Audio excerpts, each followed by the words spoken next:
जय Shri Krishna viewers, welcome to astro intelligence videos. दर्शकों, आज के वीडियो में हम डिस्कस करेंगे एक आगे आने वाले बहुत ही इम्पॉर्टेंट ट्रांजिट यानी गोचर को।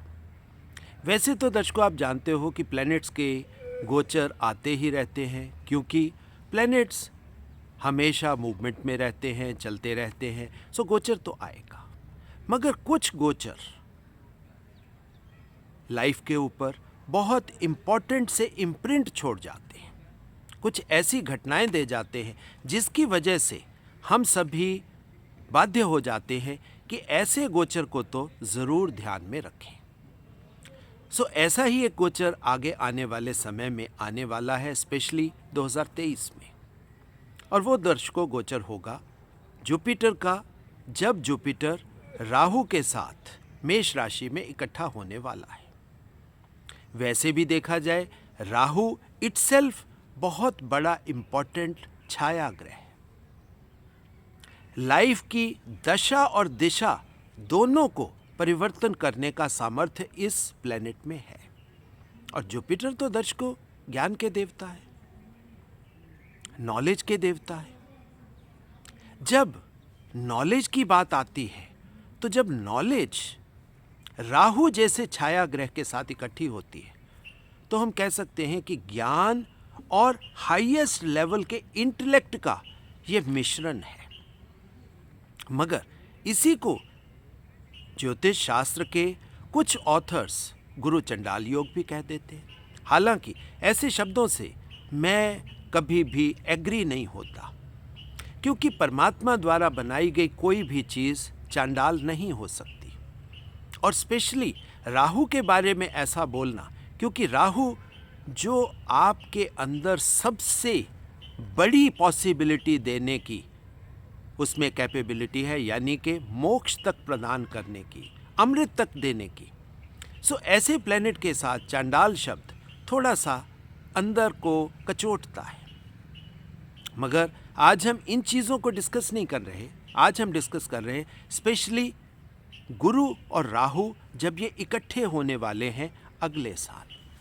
अब दर्शकों, इसके साथ ही मैं आपको थोड़ा सा अगले साल का जो ट्रांजिट का कैलेंडर है वो आपको समझा भी देता हूँ।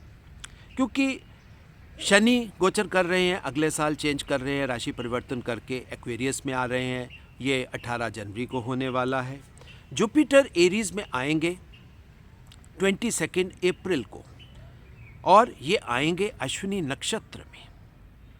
जुपिटर और राहु अब वहाँ पर इकट्ठे हो जाएंगे, और यहाँ पर इकट्ठे होकर आप देखिए, जुपिटर क्योंकि मार्गी प्लैनेट है, सीधा आगे चलने वाला प्लैनेट है, मगर राहु रेट्रोग्रेशन में उसकी मूवमेंट है।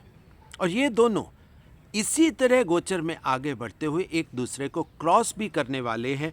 और ये जो क्रॉस है दर्शकों, ये 28 मई को होगा, 28 मई 2023। कैलेंडर याद रखिए, क्योंकि ये बहुत इंपॉर्टेंट घटना है यहाँ पर, ये हम आगे डिस्कस भी करेंगे। और वैसे मंगल देवता यानी कि मार्स और बुध देवता यानी कि मरकरी, ये अगले साल जनवरी से ही दोनों आपको रेट्रोग्रेड यानी कि इनवर्ड डायरेक्शन की तरफ मिलने वाले। सो दर्शकों, अगले साल जो प्लैनेटरी एनर्जीज हैं वो कहीं ना कहीं कुछ डिफरेंट सा खेल करने वाली हैं। और कोई भी खेल होता है, उसका लाइफ के ऊपर, जीवन के ऊपर प्रभाव तो होता ही है। और ये प्रभाव हमें दिखाई देता है इन फॉर्म ऑफ हैपनिंग्स। अब किसी भी गोचर को दर्शकों, जो आगे आने वाला गोचर है, अगर हम उसको पिछले उसी गोचर के संबंध में होने वाली घटनाओं को अगर हम याद ना रखें, तो आगे हम उसको सही डायरेक्शन में या सही परिप्रेक्ष्य में समझ नहीं पाएंगे। पीछे दर्शकों ये गोचर आया था 2016 में, जब जुपिटर राहु इकट्ठे हुए थे।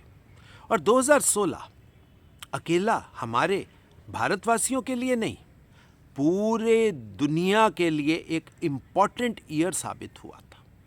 अब 2016 की उन इम्पॉर्टेंट घटनाओं के ऊपर आप थोड़ा सा ध्यान डाल लें, तो आपको ये आगे जो 7 साल बाद 2023 में यही गोचर आपको रिपीट होगा, तो आपको थोड़ा सा ट्रेलर मिल जाएगा, समझ में आ जाएगा कि आगे किस तरह की घटनाएं होने वाली हैं। सबसे पहले दर्शकों, जो इंटरनेशनल लेवल पर जो सबसे बड़ी घटना हुई थी वो था ब्रेक्सिट, यूरोपियन यूनियन से ब्रिटेन का एग्जिट। अब ये इतनी बड़ी घटना थी कि यूरोपियन यूनियन इटसेल्फ में एक बहुत बड़ा देशों का समूह था जो कहीं ना कहीं पूरी दुनिया को लीड करता था, और ब्रिटेन जैसा इंपॉर्टेंट देश अगर उस समूह से अपने आप को अलग खींचता है तो ये बहुत बड़ी घटना थी। अपने देश की घटनाएं अगर आप याद करना चाहते हो तो थोड़ा सा अपनी याददाश्त पर जोर डालिए, आपको समझ में आएगा कि पीछे कौन कौन सी घटनाएं हुई। थोड़ा सा मैं आपको बता देता हूं। उसमें दर्शकों, जनवरी में भारत में एक बड़ा अर्थक्वेक आया था, इम्फाल में। बिहार में शराबबंदी लागू की गई थी 2016 में। इसरो ने एक बहुत बड़ा माइलस्टोन अचीव किया था जिसमें उन्होंने इकट्ठे 20 सैटेलाइट लॉन्च किए थे। फिर उसके बाद एक बड़ी सरप्राइज घटना हुई थी।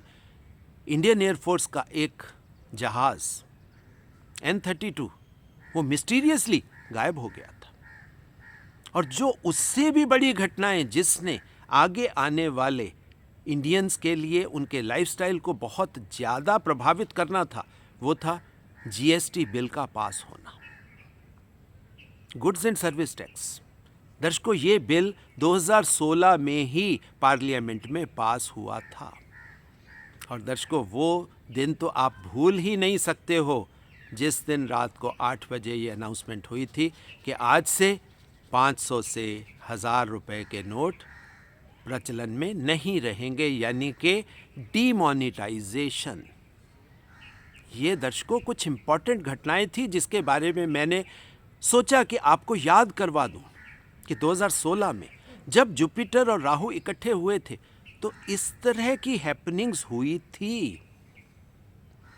अगर इस तरह की हैपनिंग्स दर्शकों तब हुई थी तो कुछ ना कुछ इसी तरह की हैपनिंग्स का अंदेशा अब भी आप कर सकते हो, क्योंकि कोई भी इवेंट अगर होना होता है उसके सीड्स तो दर्शकों पहले शुरुआत हो जाती है। अब पूरी दुनिया की गवर्नमेंट्स को आप देखो, इस समय सभी अनस्टेबल चल रही है, चाहे वो अमेरिका है, चाहे यूरोप है, चाहे हम अपने एशिया की बात कर लें, जहां मर्जी आप देख लो, गवर्नमेंट्स की अनस्टेबिलिटी आपको दिखाई दे रही है। एक खास तरह का रिवोल्ट आ रहा है। क्यों आ रहा है? क्योंकि कुछ घटनाएं जो पीछे पास्ट में हुई, स्पेशली कोविड ने पूरी दुनिया के जनमानस को आंदोलित कर दिया। सब लोग एक अब नई दिशा की तरफ सोचना शुरू कर रहे हैं कि एक नई तरह की दुनिया बने, क्योंकि पीछे जो दुनिया बनाई गई, पर्टिकुलरली क्योंकि दुनिया, हम कहते हैं कि हम सब लोग मिलके दुनिया बनाते हैं, मगर दर्शकों ऐसा नहीं है। सरप्राइजिंग है, पेनफुल है ये स्टेटमेंट, मगर सच्चाई ये है कि कुछ चंद लोग, कुछ चंद पॉलिटिशियंस, कुछ चंद प्रभावशाली लोग इस दुनिया को रूल करते हैं। उन्हीं के थॉट प्रोसेस से ये दुनिया चलती है। और आप बिल्कुल याद रख सकते हो कि कोविड पर्टिकुलरली ऐसे ही लोगों की क्रिएशन थी, और कोविड ने पूरी दुनिया की जो पीछे चल रहा था, चाहे वो मेडिकल सिस्टम था, चाहे वो लाइफस्टाइल था, सबको प्रभावित भी किया और सबको नई दिशा में सोचने के लिए मजबूर भी किया। तभी आप देखो, चाहे हम बात कर लें फाइनेंस की, चाहे हम बात कर लें हेल्थ केयर की, चाहे हम बात कर लें पॉल्यूशन की, चाहे हम बात कर लें कंस्ट्रक्शन मेथड्स की, कि सिटीज़ कैसे बनाई जा रही हैं, कंक्रीट के जंगल कैसे खड़े किए जा रहे हैं, जहाँ पर ना नेचुरल एयर है, ना लाइट है। सो इम्यूनिटी के डाउन होने की जो संभावनाएं होती हैं शरीर के अंदर नहीं, हमने उसको बाहर से इन्फ्लिक्ट किया। बीमारियों के रूप में हमने कुछ ऐसी दवाइयां बनाई जिन्होंने बीमारियों के स्वरूप को बदला, और उस स्वरूप से क्या हुआ, आगे नई बीमारियां एग्जिस्टेंस में आ गई। बीमारियों के इलाज के लिए दवाइयाँ और दवाइयों की इन्वेंशन से नई बीमारियों की क्रिएशन। अब दर्शकों, अब आप सीधा सीधा समझ सकते हो मैं किस तरफ आपको इंडिकेट कर रहा हूँ। हमने खाने में रेवोल्यूशन लाने की कोशिश की, नई एडवांसमेंट, नई रिसर्चेस डाली, मगर जैसे ही हमने जेनेटिकली मॉडिफाइड फूड्स बनाए, आप देखिए उसी जेनेटिक मॉडिफिकेशन से नई बीमारियों की शुरुआत हो गई। जो शुगर पहले बहुत कम होती थी, अब आप देख लीजिए 70% मैनकाइंड को शुगर ने अफेक्ट कर लिया है। और अब हम कह रहे हैं कि ये सभी जो हम गेहूं खाते हैं, वीट खाते हैं, उसके अंदर जो ग्लूटेन है, ये ग्लूटेन का इफेक्ट है। सो हम अब कहना शुरू हो गए गेहूं मत खाइए, कि गेहूं आपके शरीर में शुगर को बढ़ा रहा है। अब यहीं पर बात नहीं खत्म हुई, शुगर बढ़ी तो हमने दवाइयों के साथ साथ हमने क्या किया, शुगर फ्री इन्वेंट कर लिया। अभी कुछ दिन पहले ही WHO की नई रिसर्च आई, उन्होंने कहा कि जितनी शुगर फ्री टैबलेट्स हैं वो आपके शुगर को बढ़ाती हैं, आपके वेट को बढ़ाती हैं, खाने के अंदर ज़्यादा मीठा इन्फ्लिक्ट करती हैं। अब आप बताइए, अब ये कहीं ना कहीं जुपिटर राहु कॉम्बिनेशन ही तो थी। एक तरफ से क्लेवर थिंकिंग कि हम नई रिसर्च करें, नई रिसर्च से ज़्यादा पैसा कमाएं, ज़्यादा कमर्शलाइजेशन करें, और उसी के बीच में आप देखिए नई पॉसिबिलिटीज़, नई संभावनाएं, जिसमें क्लेवर एटीट्यूड था, लोगों को लूटने का क्लेवर इंटेंट था। अब यही कहीं ना कहीं थॉट प्रोसेस पीछे से चला। जब पीछे जुपिटर राहु इकट्ठा हुआ दर्शकों, तो जो वो हैपनिंग्स होती हैं वो आपको वार्निंग देती हैं, आपको समझाने के लिए आती हैं, क्योंकि परमात्मा की तरफ से अगर कोई हैपनिंग आएगी तो वो आपको दुख देने के लिए नहीं आएगी, वो आपको सिखाने, समझाने के लिए आएगी कि आपके जीवन जीने का तरीका ठीक नहीं है। सो पिछला जब जुपिटर राहु इकट्ठा हुआ, जुपिटर आप समझ सकते हो हमारा नॉलेज है। अब नॉलेज अच्छी बुरी दोनों इकट्ठी होती हैं दर्शकों। यहाँ पर आपको समझना होगा कि नॉलेज सिर्फ पॉजिटिव नहीं होती। नॉलेज होती है जिसमें हम कह सकते हैं, अब हम न्यूक्लियर एनर्जी की बात कर लें, वो न्यूक्लियर एनर्जी है। अब उसका यूज़ हम कैसे करते हैं, उसका यूज़ हम कंस्ट्रक्टिव कर लें, उसका यूज़ हम डिस्ट्रक्टिव कर लें। अब नॉलेज तो नॉलेज है, नॉलेज के यूज़ को वो हमारे ऊपर है, हमारी फ्री विल के ऊपर होता है कि हम उसका यूटिलाइजेशन कैसे कर रहे हैं। सो जुपिटर तो वो नॉलेज था जिसमें कुछ भी अच्छा बुरा नहीं, वो सिर्फ प्योर नॉलेज है। अब जब प्योर नॉलेज राहु के डोमेन में आएगी, सबसे पहले ये इकट्ठे होंगे अश्विनी नक्षत्र में। अब अश्विनी नक्षत्र क्या है, ये तो दर्शकों आप समझते हो कि देवताओं के वैद्य अश्विनी कुमार, उनका नक्षत्र है। हमेशा फिजिकल शरीर और शरीर के साथ होने वाली घटनाओं की बात है। सो आप यहाँ पर सोच सकते हो कि जब राहु जुपिटर इकट्ठे होंगे तो ये हमें एक रास्ता भी दे सकते हैं, और उसमें एक क्लेवर इंटेंट की वजह से डिस्ट्रक्शन का रास्ता भी आ सकता है। मैं आपको दर्शकों क्लियर कट वार्निंग दे रहा हूं कि जब भी जुपिटर राहु इकट्ठे होंगे तो दोनों पॉसिबिलिटीज होती ही हैं। अब इसी तरह एक अगर ब्रेक्सिट होता है तो आप इसी तरह की ब्रेक्सिट जैसी और पॉसिबिलिटीज आप सोच सकते हो। बड़े देश डिसइंटीग्रेट हो सकते हैं, जो देश पहले अलग हुए अब वो दोबारा इकट्ठे होने के बारे में सोच सकते हैं। अब ये कारण क्या है, ये जुपिटर राहु थॉट प्रोसेस है दर्शकों, क्योंकि राहु आपका फ्यूचर है, राहु आपको आगे की डायरेक्शन दे रहा है, और आगे की डायरेक्शन पीछे की घटनाओं से ही तो उसका प्लेटफॉर्म बनेगा, ये कोई अलग से नहीं आता। जो पीछे हुआ कहीं ना कहीं उसका बीज उसके बीच में पड़ा था। अब इसी तरह हम इंडिया की बात करें, एक जीएसटी आ गया, जीएसटी ने, अब आप देखिए अभी तक Indian economy settle down feel नहीं कर रही। हालांकि हम कह रहे हैं कि हमारी इकॉनमी बहुत अच्छे लेवल पर ग्रो कर रही है, मगर सेटल्ड नहीं है।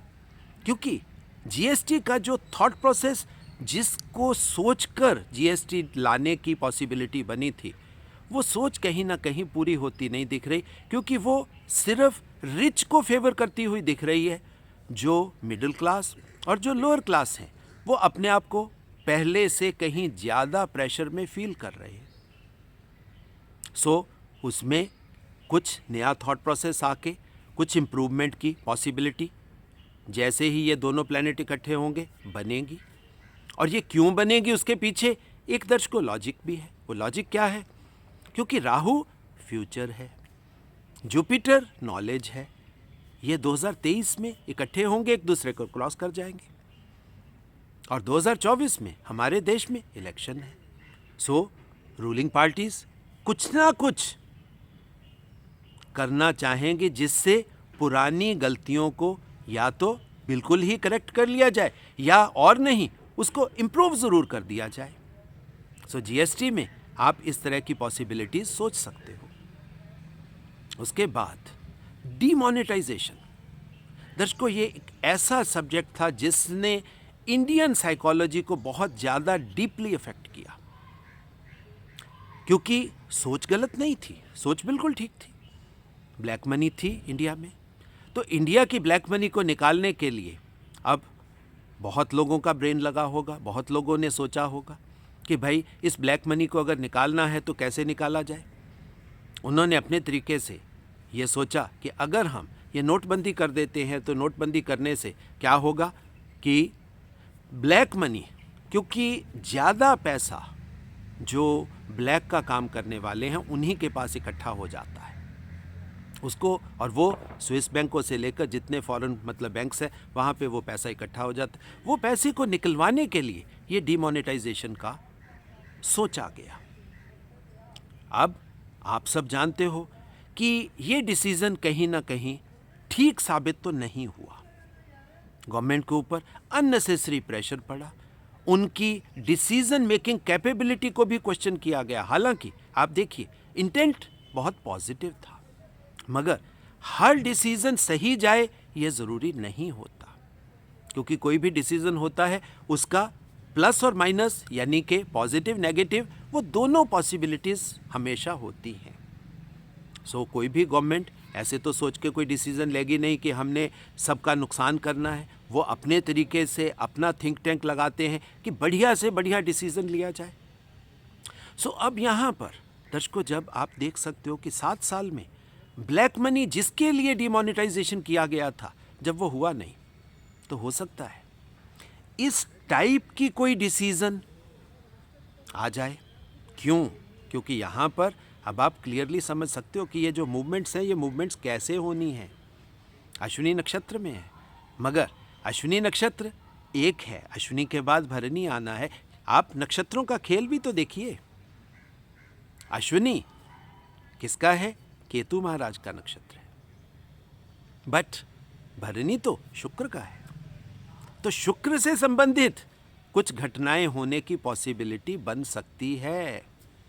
और शुक्र सिर्फ आपकी लग्जरी नहीं है, लग्जरी तो है ही, मगर उसके पार भी, क्योंकि शुक्र अकेला प्लेनेट है जिसकी कई डायमेंशंस हैं, पहली, दूसरी, तीसरी, चौथी, यानी कि वो तो मृत्युंजय, डेथ के ऊपर विजय प्राप्त करने वाली पावर तक भी शुक्र जा सकता है।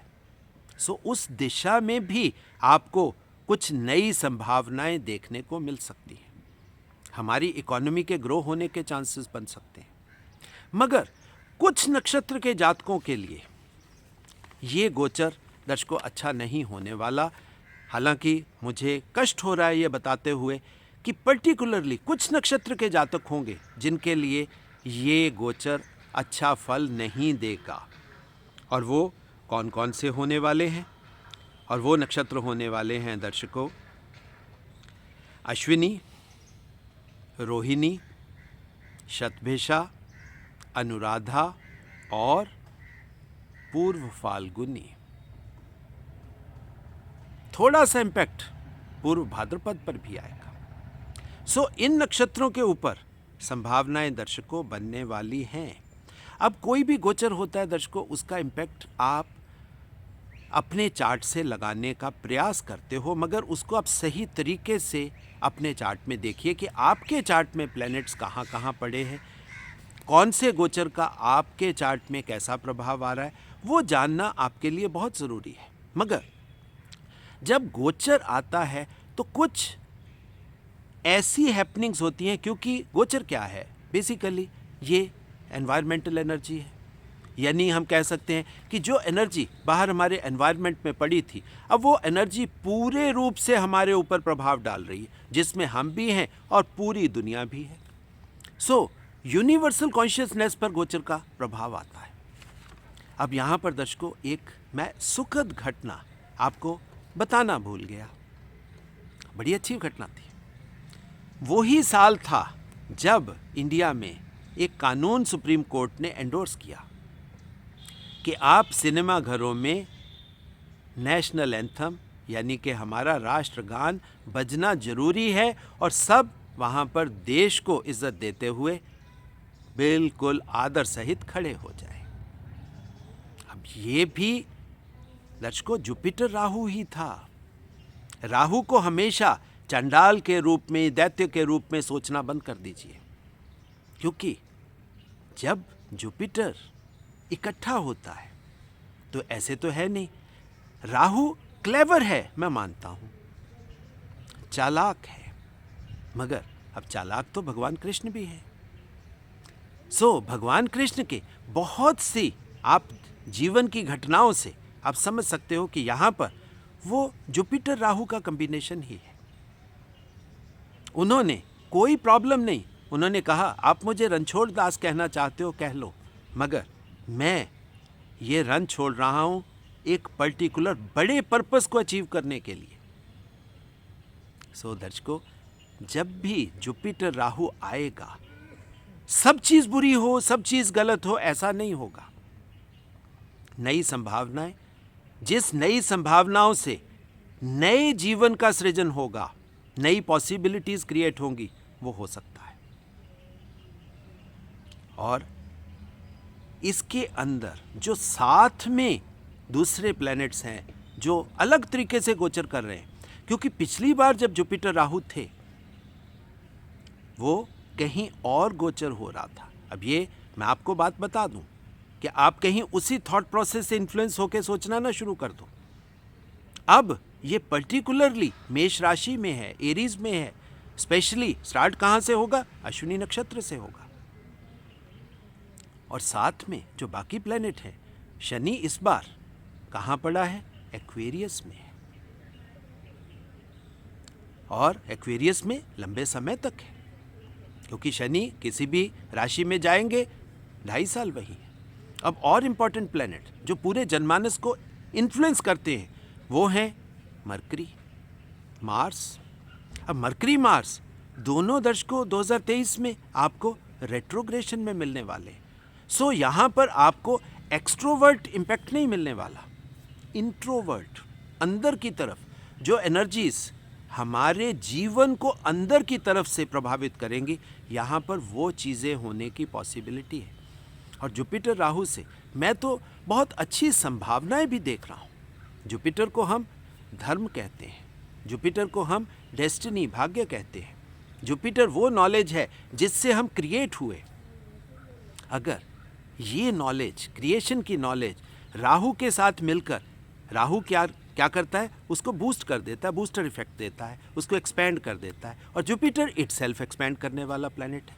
तो वो ज्ञान जो शास्त्रों के अंदर पड़ा था, अगर वो ही ज्ञान राहु के बूस्टर यूज करके बाहर आ जाए, आपकी बीमारियां खत्म होने की पॉसिबिलिटी बन जाए। जुपिटर अग्नि है, राहु वायु है, अग्नि और वायु का खेल। अब ये क्या है दर्शकों, जब एनर्जी, क्योंकि हमारी एनर्जी कहाँ पड़ी है, मूलाधार में पड़ी है। एनर्जी फायर है, अग्नि है, सुप्त अवस्था में लेटेंट फॉर्म में पड़ी होती है। उसको जलाने के लिए हमें वायु चाहिए, ऑक्सीजन चाहिए। बिना ऑक्सीजन के आप अग्नि को कैसे प्रज्वलित करोगे, नहीं हो सकती। सो ये जो अग्नि है, अग्नि क्या है दर्शकों? यही तो प्रकाश है, यही तो नॉलेज है। तभी तो जुपिटर कहाँ होता है? ईथर में, खालीपन में। जब वहाँ पर ऑक्सीजन, वो प्राण देने वाली वायु इकट्ठी हो जाएगी तो वहाँ पर वो अग्नि प्रज्वलित हो जाएगी। और जैसे ही अग्नि प्रज्वलित होगी, सब कुछ जो अंधेरे में छुपा हुआ था आपकी आंखों के सामने विजिबल हो जाएगा, आपको दिखने लग जाएगा। सो ये कॉम्बिनेशन कहीं ना कहीं उस माया के जाल से जिसने आपको ग्रसित किया हुआ था, उस माया के पार देखने की पॉसिबिलिटी दर्शकों आपको देने वाली है ये। सो मैं तो बहुत ऑप्टिमिस्टिक हूँ। तो अगले साल फिंगर्स ज़रूर क्रॉस कर लीजिए, फिंगर्स क्रॉस रहेंगी। बहुत से लोग बहुत डिफरेंट तरीके से सोचेंगे, नई नई चीज़ें आने वाली, पॉसिबिलिटीज़ बनेगी, मगर दर्शकों मज़ा आने वाला है।